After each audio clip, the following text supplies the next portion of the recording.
In the United States, there are quite a number of sheriffs that are elected. That is quite different from, for example, the chief of police of a city, who is usually hired by the mayor. What do you think the relationship is between the county sheriff's department and APD, and then also the federal government? The Albuquerque Police Department has its jurisdiction completely within the boundaries of the city. The sheriff's office is primarily responsible for the jurisdiction within the county outside of the borders of the city of Albuquerque, but sheriffs and deputies do have jurisdiction within the city. Very often there's a necessity for the Albuquerque Police Department and the Sheriff's Department to collaborate. What is the election process of the county sheriff? The individuals with various forms of expertise can submit their names in nomination.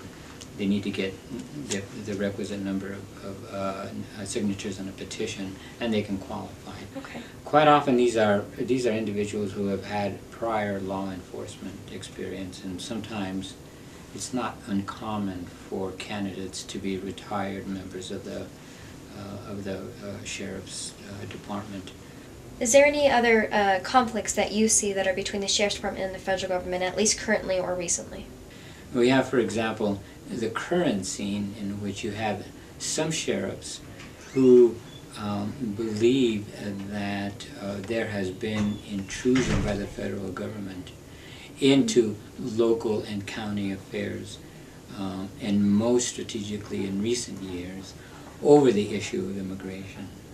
How undocumented immigration should be addressed by law enforcement is a very controversial topic.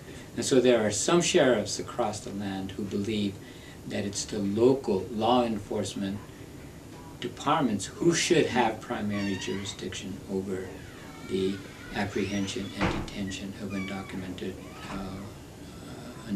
immigrants. So this is a conflict between the federal government and local law enforcement.